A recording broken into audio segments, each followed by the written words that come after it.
प्यारे बच्चों, सुप्रभात। आज हम करेंगे बोर्ड द्वारा दिया गया सैंपल पेपर, जिसमें पहला प्रश्न है अपठित गद्यांश। देखें सभी। जीवन में सुख की अभिलाषा सभी को रहती है। बिना श्रम के भौतिक साधनों को जुटाकर जो सुख प्राप्त करने के पक्ष में है वह अंधकार में है। उन्हें वास्तविक और स्थायी शांति नहीं मिलती। गांधी जी तो कहते थे कि जो बिना श्रम के भोजन ग्रहण करता है वह चोरी का अन्न खाता है।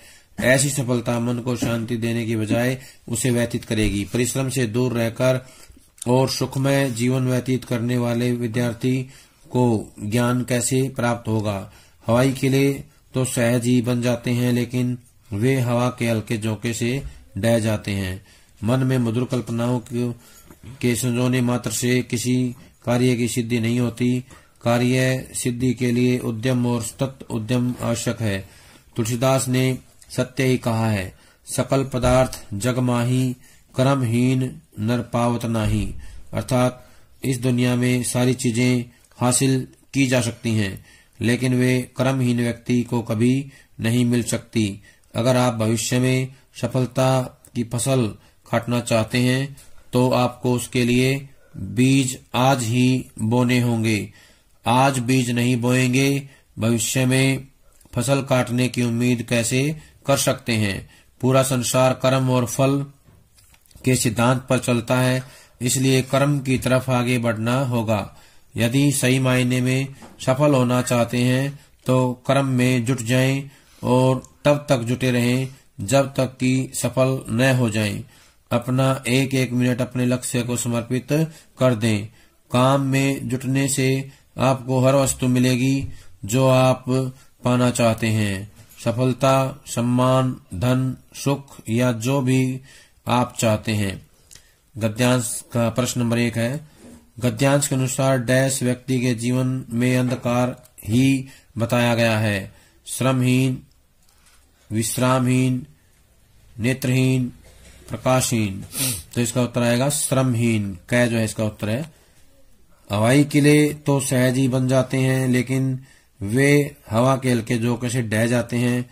इस कथन के द्वारा लेखक क्या कहना चाहता है? कै है, तेज हवाओं से आवासीय परिसर नष्ट हो जाते हैं।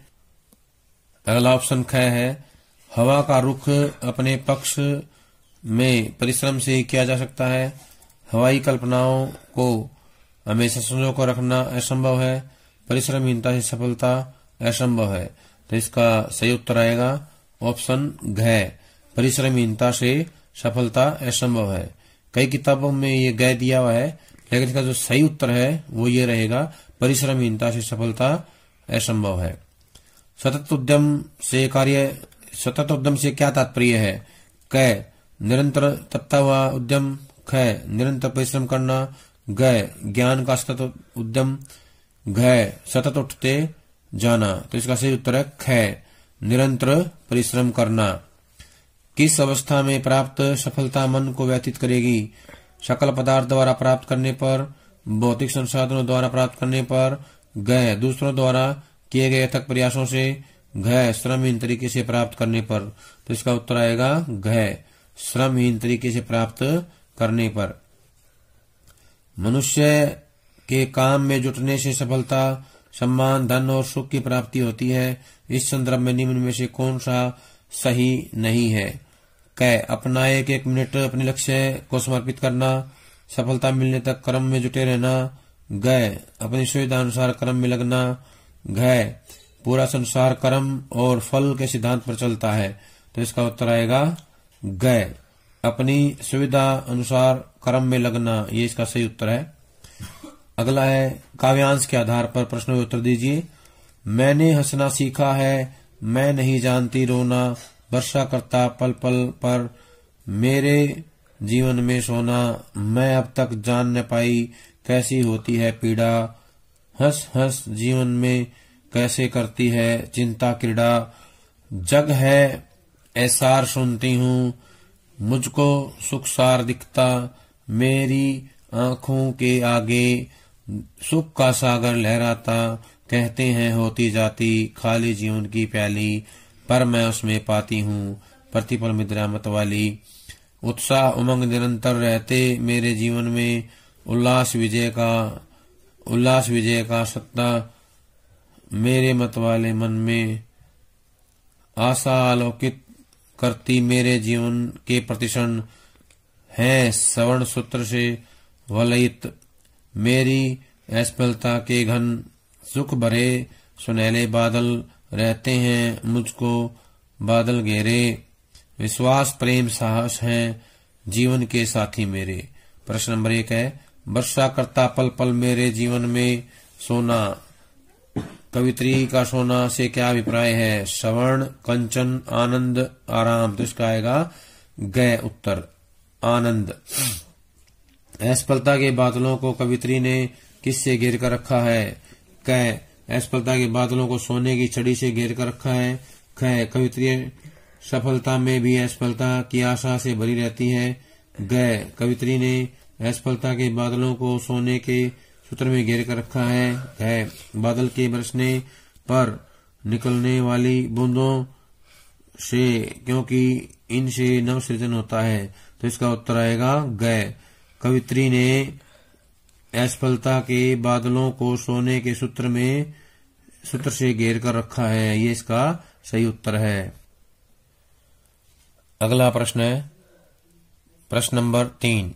कवित्री द्वारा विश्वास, प्रेम और साहस को अपना जीवन साथी बनाकर रखना यह निष्कर्ष निकालता है कि क, अनुकूल परिस्थितियां सदैव वश में नहीं रह सकती। ख, विपरीत परिस्थितियों में भी आशा का दामन नहीं छोड़ना चाहिए। ग, जीवन में हितकारी साथी सदैव साथ होने चाहिए। घ, प्रेम विश्वास साहस की डोर सदैव लंबी होती है। तो इसमें जो उत्तर आएगा वो आएगा ख, विपरीत परिस्थितियों में भी आशा का दामन नहीं छोड़ना चाहिए, ये इसका उत्तर है, विपरीत परिस्थितियों वाला। अगला है, कवित्री असफलताओं को किस रूप में स्वीकार करती है? क, प्रसन्नता के साथ ग्रहण करती है। ख, वेदनामयी अवस्था में ग्रहण करती है। ग, तिरस्कार कर देती है। घ, हताश होकर स्वीकार करती है। तो इसका उत्तर आएगा क, प्रसन्नता के साथ ग्रहण करती है। क इसका उत्तर है। अगला प्रश्न है, आधुनिक जीवन में भी मनुष्य के सामने अनेक समस्याएं आती हैं। इस काव्यांश के माध्यम से समस्याओं का समाधान कैसे किया जा सकता है? क, मनुष्य हताश होकर सहायतार्थ समस्याओं को हल करने का प्रयास अथक भाव से करे। ख, मनुष्य हताश न हो और समस्याओं का हल करने का प्रयास अथक भाव से करे। ग, निरंतर प्रयासरत रहकर परस्परावलंब से जीवन पथ पर गतिमान रहे। तो इसका सही उत्तर आएगा ख। कुछ किताबों में ग भी दे रखा है, लेकिन इसका 100% सही उत्तर आएगा ख। मनुष्य हताश न हो और समस्याओं का हल करने का प्रयास अथक भाव से करे, यानी बिना थके समस्याओं को हल करने में लगा रहे। तो इसका सही जो उत्तर है 100% वो आएगा ख। अगला प्रश्न है, अथवा में दिया गया है, काव्यांश का ही है। काव्यांश पढ़ेंगे पहले। खेती की धरती बने न बंजर, चले न जादू टोना, टुकिया दादी अन्नो बेटी झूम झूम कर गाएं, पकी फसल को डसने वाले सफल नहीं हो पाए, सत्यमेव जयते बन बन के खाएं भर भर दोना, सुखवा दुखवा गंगू पंगू खुद ही जोते बोए, अपनी फसल आप ही काटें और न ज्यादा रोएं, जो खोया सो खोया भैया वक्त अब न खोना, प्रगति पथ पर निर्माणों के नव सौरभ संचानो, समता की सुरसरी के सुख को भगीरथ मानो जानो, स्वर्ग उतर आए धरती पर चमके कोना कोना, मिट्टी से सोना उपजाओ इस मिट्टी से सोना। तो प्रश्न नंबर 1 है, पद्यांश के अनुसार डैश सफल नहीं हो सकता। प्रश्न नंबर इसका ऑप्शन में आएगा पक्की फसल को डसने वाला, ख ऑप्शन है, पक्की फसल को बोने वाला, ग है, पक्की फसल को रखने वाला, ग है, पक्की फसल को पकाने वाला। तो इसका सही उत्तर आएगा क। पक्की फसल को डसने वाला जो है ये इसका सही उत्तर है क। अगला है, स्वर्ग उतर आए धरती पर, चमके कोना कोना, यहाँ कोना कोना में कौन सा अलंकार है? क में यमक अलंकार, ख उपमा अलंकार, ग पुनरुक्ति प्रकाश अलंकार, घ उत्प्रेक्षा अलंकार। तो इसका सही उत्तर आएगा पुनरुक्ति प्रकाश अलंकार। ये जो इसका उत्तर है पुनरुक्ति प्रकाश अलंकार। निम्नलिखित में से सुरसरी के दोनों ठीक पर्यायवाची पहचानिए। सुरसरी के पर्यायवाची बताने हैं। क में गंगा और वीणा पानी, ख देव नदी और भागीरथी, ग त्रिपथगा और भास्कर, घ मंदाकिनी और सरिता। तो इसका उत्तर आएगा ख देव नदी और भागीरथी। ख इसका उत्तर है देव नदी और भागीरथी। काव्यांश का उचित डैश शीर्षक है। परिश्रम और कल्पना, मेहनत का फल हमेशा सुखदायी होता है, मेहनत और स्वतंत्रता, छल बल से सफलता। तो इसका सही उत्तर आएगा मेहनत व स्वतंत्रता। ग जो है इसका उत्तर आएगा। कुछ किताबों में ख भी दिया हुआ है, लेकिन इसका ग जो है सही उत्तर है 100%। अगला प्रश्न है कथन ए और कारण आर को पढ़कर उचित विकल्प चुनिए। कथन ए दिया हुआ है, कवि ने मिट्टी में सोना उपजाने का संदेश दिया है। कारण आर, परिश्रम से बंजर भूमि सोना उगलने वाली भूमि बनाया जा सकता है। इसके ऑप्शन दिए गए हैं। क में कथन ए सही है किंतु कारण आर गलत है। ख कथन ए और कारण आर दोनों गलत हैं। ग कथन ए सही है और कारण आर उसकी सही व्याख्या है। घ कथन ए सही है किंतु कारण आर उसकी गलत व्याख्या है। तो इसका उत्तर आएगा ग। ग जो इसका सही उत्तर है। कथन ए सही है और कारण आर उसकी सही व्याख्या है। अगला प्रश्न है कविताओं के आधार पे प्रश्नों के उत्तर दीजिए। एक गीत कविता में मुझसे मिलने को कौन विकल, यह पंक्ति किस भाव को व्यक्त करती है? तो इसका उत्तर आएगा व्याकुलता। इसका सही उत्तर जो है 100% सही उत्तर जो है व्याकुलता है। कुछ किताबों में हताशा भी दिया हुआ है, लेकिन सही उत्तर इसका आएगा व्याकुलता। पतंग कविता में दिशाओं को मृदंग की तरह बजाने का अर्थ है कि पास में ढोलक की दुकान है, आसपास का वातावरण संगीतमय हो गया है, चारों दिशाओं में ढोलक बजाए जा रहे हैं, बच्चे सतहों पर ढोल बजाते हुए नृत्य कर रहे हैं। तो इसका सही उत्तर आएगा ख, आसपास का वातावरण संगीतमय हो गया है। बादल राग कविता में जीर्ण बाहु है शीर्ण शरीर शब्दों का प्रयोग किसके लिए किया गया है? क शोषक वर्ग के लिए, ख शोषित वर्ग के लिए, ग बादलों के लिए, घ किसान वर्ग के लिए। तो इसका सही उत्तर आएगा घ किसान वर्ग के लिए। सहेहु विपिन ही मातब बाता पंक्ति में आतब का क्या अर्थ है? क वायु, ख जंगल, ग बर्फ, घ धूप। तो इसका सही उत्तर आएगा घ धूप इसका उत्तर है। अगला है कॉलम ए को बी से जोड़िए। बात सीधी थी पर एक कविता के आधार पर। कॉलम ए में दिया गया है बात की पेच खोलना। इसको क्या जोड़ेंगे हम? बात में कसावट का न होना, बात का शरारती बच्चे की तरह खेलना, कथ्य और भाषा का सही सामंजस्य बनना, बात का बन जाना, बात का प्रभावहीन हो जाना। तो इसका जो सही उचित मेल होगा ऑप्शन 1 में दिया हुआ है। पहले का 1, दूसरे का 2, तीसरे का 3। ख पहले का दूसरा, दूसरे का तीसरा, तीसरे का पहला। ग पहले का तीसरा, दूसरे का पहला और तीसरे का दूसरा। घ पहले का दूसरा, दूसरे का पहला, तीसरे का तीसरा। तो इसका सही उत्तर आएगा ग, पहले का तीसरा, दूसरे का पहला और तीसरे का दूसरा। ये इसका सही उत्तर है ग ऑप्शन। गद्यांश के आधार पर प्रश्नों के उत्तर दीजिए। भक्तिन के ससुराल वालों ने उसके पति की मृत्यु पर उसे पुनर्विवाह के लिए इसलिए कहा ताकि क भक्तिन सुखी जीवन व्यतीत कर सके, ख भक्तिन की घर संपत्ति को हथिया सके, ग भक्तिन छुटकारा पा सके, घ भक्तिन को पुनः समाज में सम्मान दे सके। तो इसका सही उत्तर आएगा ख, भक्तिन की घर संपत्ति को हथिया सके। ये इसका सही उत्तर है, भक्तिन की घर संपत्ति को हथिया सके। ख अगला प्रश्न है बाजार दर्शन पाठ में लेखक ने किस प्रकार के बाजार को मानवता शत्रु कहा है? क छल कपटता शोषण पर आधारित, ख ईमानदारी पर आधारित, ग भगत जी के आचरण से, घ योजना बनाकर बाजार जाना। तो इसका सही उत्तर आएगा क, छल कपट तथा शोषण पर आधारित समाज जो है वो जो है मानवता शत्रु है। अगला प्रश्न है, शिरीष के फूल को संस्कृत साहित्य में डैश माना गया है, कठोर, कोमल, सख्त।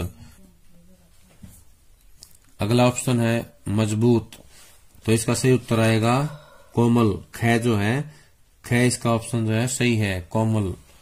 कोमल जो इसका उत्तर आएगा। अगला प्रश्न है, समतामूलक समाज में श्रम का विभाजन डैश के आधार पर किया जाता है, धर्म, जाति, दक्षता, बेरोजगारी। तो इसका उत्तर आएगा दक्षता। ग इसका उत्तर है दक्षता के आधार पर। पहलवान की ढोलक नामक पाठ के आधार पर कॉलम ए व ब को सम्मिलित कीजिए। दिन्ना दिन्ना दिक दिन्ना, उठा पटक दे, चटदा गिरदा, चित करो। तीसरा है चटाक चटदा, आजा भिड़ जा। तो इनका मेल करना है। ऑप्शन क में दिए हुए हैं, पहले का पहला, दूसरे का दूसरा, तीसरे का तीसरा। ख में पहले का दूसरा, दूसरे का तीसरा, तीसरे का पहला। ग में पहले का तीसरा, दूसरे का पहला, तीसरे का दूसरा। घ में पहले का दूसरा, दूसरे का पहला, तीसरे का तीसरा। तो इसमें जो सही उत्तर आएगा वो आएगा ख, पहले का दूसरा, दूसरे का तीसरा और तीसरे का पहला। ये इसका सही उत्तर है ख। वितान के आधार पर प्रश्न उत्तर दीजिए। निम्नलिखित में से कहानी में किशनदा के बुढ़ापे में सुखी न होने का क्या कारण था? क, बच्चों के व्यवहार के कारण। ख, यशोधर पंत के व्यवहार के कारण। ग, कर्मकांडी होने के कारण। घ, सेवानिवृत्ति के बाद मित्रों के अपने घर पर रहने की पेशकश न करने के कारण। तो इसका उत्तर आएगा घ, सेवानिवृत्ति के बाद मित्रों के अपने घर पर रहने की पेशकश न करने पर। ये इसका उत्तर है। आनंद अपनी उम्र के हिसाब से अधिक डैश प्रतीत होते थे। तो इसमें दिया ऑप्शन भोले, जिज्ञासु, विवेकी, अभिमानी। तो इसमें जो है उत्तर आएगा ग, विवेकी जो इसका सही उत्तर है। कुछ एक में जिज्ञासु है, ये भी ठीक है। मोहनजोदड़ो की सभ्यता की सबसे प्रमुख विशेषता है राजपोषित सभ्यता, धर्म पोषित सभ्यता, समाज पोषित सभ्यता, जाति विशेष द्वारा पोषित सभ्यता।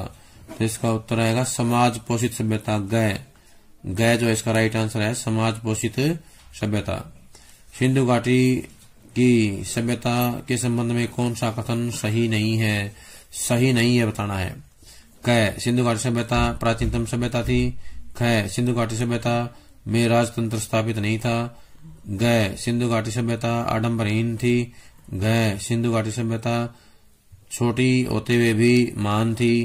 तो इसका सही उत्तर आएगा सिंधु घाटी सभ्यता प्राचीनतम सभ्यता थी। ये सही नहीं है। सिंधु घाटी सभ्यता प्राचीनतम सभ्यता नहीं थी, ये सही नहीं है। क इसका जो है राइट आंसर रहेगा।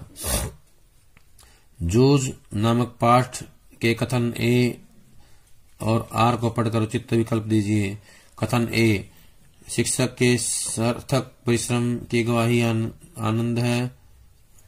कारण आर, शिक्षक पूरी निष्ठा से अपना कर्म करते हैं। तो पहला ऑप्शन है कथन ए सही है किंतु कारण आर गलत है। ख, कथन ए और कारण आर दोनों गलत हैं। ग, कथन ए सही है और कारण आर उसकी सही व्याख्या है। ग, कथन ए सही है किंतु कारण आर उसकी सही गलत व्याख्या है। तो इसका उत्तर आएगा ग, कथन ए सही है और कारण आर उसकी सही व्याख्या है। अगला प्रश्न है, अभिव्यक्ति और माध्यम के आधार पर प्रश्नों के उत्तर दीजिए। चलो, प्रश्न नंबर 1 है, निम्नलिखित में से कौन सी इंटरनेट की खूबी है? अत्यधिक खर्चीला, निरक्षर के लिए उपयोगी नहीं है, सभी प्रकार की सूचनाओं की तत्काल प्राप्ति, दुष्प्रचार फैलाने में महारत। तो इसका सही उत्तर आएगा ग, सभी प्रकार की सूचनाओं की तत्काल प्राप्ति। समाचार माध्यमों में काम करने वाले पत्रकार द्वारा पाठकों तक सूचनाएं पहुंचाने के लिए किया जाने वाला लेखन डैश कहलाता है? साहित्यिक लेखन, पत्रकारीय लेखन, रचनात्मक लेखन, विशेष लेखन। तो इसका उत्तर आएगा ख, पत्रकारीय लेखन। साक्षात्कार के लिए निम्नलिखित में से क्या आवश्यक नहीं है? साक्षात्कार लेने वाले व्यक्ति के बारे में आवश्यक जानकारी होना। ख, साक्षात्कार के समय पहले से प्रश्नावली तैयार रखना। ग, साक्षात्कार का उद्देश्य निश्चित होना। घ, साक्षात्कार के समय कठिन व अनावश्यक प्रश्न करना। तो इसका सही उत्तर आएगा घ, साक्षात्कार के समय कठिन व अनावश्यक प्रश्न करना। निम्नलिखित में से कौन सा समाचार खेल जगत से है? क, भालू को देखकर लोगों की मूर्खता पूर्वक हरकत। ख, तुर्की में भूकंप से जानमाल की भारी हानि। ग, सीनियर सेकेंडरी परीक्षा कल से। घ, प्रधानमंत्री ने खिलाड़ियों की खुराक भत्ते बढ़ाने की घोषणा की। तो इसका उत्तर आएगा खेल जगत की खबर ये घ है। घ, प्रधानमंत्री ने खिलाड़ियों की खुराक बढ़ाने की घोषणा की, ये जो है सही उत्तर है। स्तंभ लेखन का मौका डैश को दिया जाता है? किसी भी लेखक को, पत्रकार को, संपादक को, लेखक विशेष को। तो इसका उत्तर आएगा किसी भी लेखक विशेष को जो है दिया जाता है, ये इसका सही उत्तर है। लेखक विशेष का उत्तर इसका सही आएगा, लेखक विशेष। कोई भी लेखक विशेष जो है इसका होगा। अगला है व्याकरण के आधार पर प्रश्नों के उत्तर दीजिए। रीत्यानुसार शब्द का संधि विच्छेद कीजिए। यह है रीति जमानुसार, रीति जमानुसार, रीति जमानुसार, रीत्य जमानुसार। तो इसका सही उत्तर आएगा ग, रीति जमानुसार, ये इसका उत्तर है। निम्नलिखित को कॉलम ए बी से मिलाइए। चवन्नी कर्मधारी है, धीरे धीरे, द्विगु, जल थल, दवंदव, कमल नयन, अव्ययीभाव समास। तो इसमें क में ऑप्शन है पहले का दूसरा, दूसरे का चौथा, तीसरे का दूसरा, चौथे का पहला। ख, पहले का पहला, दूसरे का दूसरा, तीसरे का तीसरा, चौथे का चौथा। ग, पहले का तीसरा, दूसरे का पहला, तीसरे का चौथा, चौथे का दूसरा। घ, पहले का चौथा, दूसरे का दूसरा, तीसरे का पहला, चौथे का तीसरा। तो इसका उत्तर आएगा क, पहले का दूसरा, दूसरे का चौथा, तीसरे का दूसरा और चौथे का पहला, ये इसके सही उत्तर है। निम्नलिखित में शुद्ध वाक्य छांटिए। क, मैं यह काम आसानी पूर्वक कर सकता हूँ। यह काम मैं आसानी के साथ कर सकता हूँ।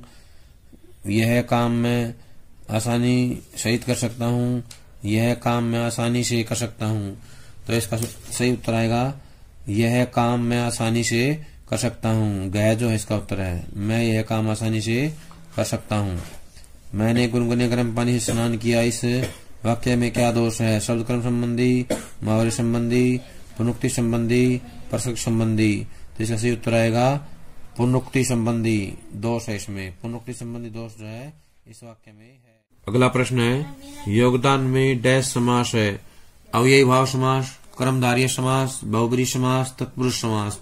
तो इसका उत्तर आएगा तत्पुरुष समास। योगदान में तत्पुरुष समास है। नैतिक शिक्षा के आधार पर प्रश्नों के उत्तर दीजिए। अब्दुल हामिद को मरणोपरांत डैश पदक से सम्मानित किया गया?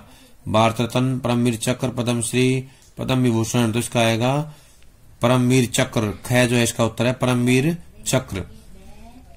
3 वर्ष की पाबंदी के दौरान दुर्गा भाभी ने किस विद्यालय में शिक्षक के रूप में काम किया या कार्य किया? ऑप्शन क्या है? प्यारेलाल कन्या विद्यालय गाजियाबाद, मोंटेसरी स्कूल लखनऊ, ग बाल निकेतन विद्यालय मंदिर दिल्ली, घ इनमें कोई नहीं। तो इसका उत्तर आएगा क, प्यारेलाल कन्या विद्यालय गाजियाबाद, ये इसका उत्तर है। क इसका उत्तर रहेगा।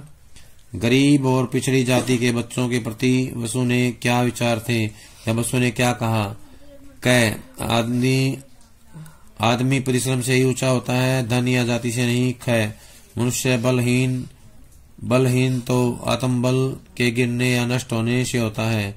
ग, क और ख दोनों। घ, क और ख में से कोई नहीं।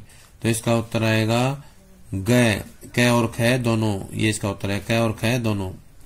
सास से मर जाने पर मुझे बागी का खिताब देना, यह किसका कथन है? क, रास बिहारी बोस, ख, सची चंद्र सान्याल, घ, करतार सिंह सराभा, घ, सरदार वल्लभ भाई पटेल। तो इसका उत्तर आएगा घ, करतार सिंह सराभा। निम्नलिखित में से कौन सा वाक्य शुद्ध है? इन 4 में से कौन सा वाक्य बुद्ध द्वारा बताए गए 4 सत्यों में से एक है? एक नहीं है।